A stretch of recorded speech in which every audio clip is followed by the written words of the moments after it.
পদ্মা নদীর ভাঙন কেড়ে নিয়েছে সর্বস্ব। পারে দাঁড়িয়ে ভিটেমাটি নদীগর্ভে বিলীন হতে দেখাই যেন নিয়তি। শরীয়তপুর জাজিরার সাত্তার মাতবর বাজারের খোকন শিকদার 5 ভাইয়ের যৌথ ব্যবসা প্রতিষ্ঠান, সেখানকার আয়েই চলে সংসার। বর্তমানে আগ্রাসী পদ্মা আশ্রে পড়ছে সেই দোকানের দোরগড়ায়।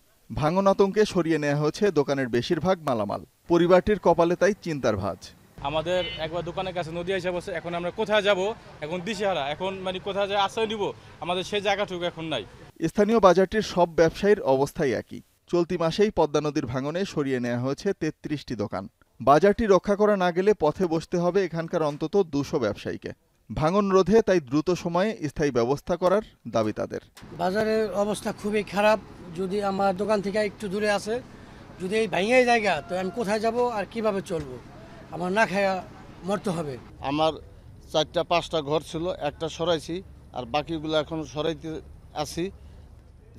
এরপরও আল্লাহ পাক যেন আমাদের এগুলা আল্লাহ পাক রক্ষা করে, তার কারণ এগুলো আমাদের বাপ দাদার ঐতিহ্য রক্ষা করছে। কালকা বলে মাটি কম পড়ছে, বালু বস্তায়। আজকে সকালে মাপিয়া হইলো 20 কেজি কম পাইছে, 20-22 কেজি।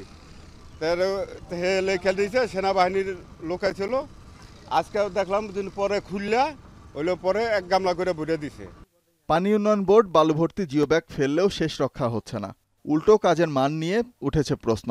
এরই মধ্যে পদ্মা সেতুর প্রকল্প রক্ষা বাঁধের 2 কিলোমিটার অংশের বিলীন হয়েছে 555 মিটার।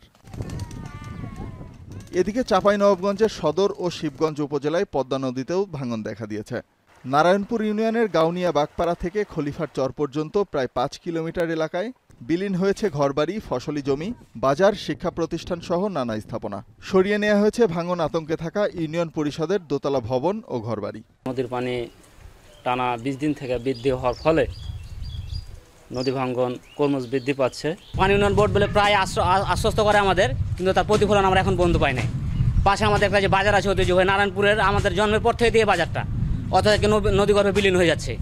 ভাঙন রোধে বালু ভর্তি জিও ব্যাগ ও জিও টিউবের কাজ চলমান রয়েছে। টেকসই বাঁধ নির্মাণের পরিকল্পনার কথা জানিয়েছে পানি উন্নয়ন বোর্ড।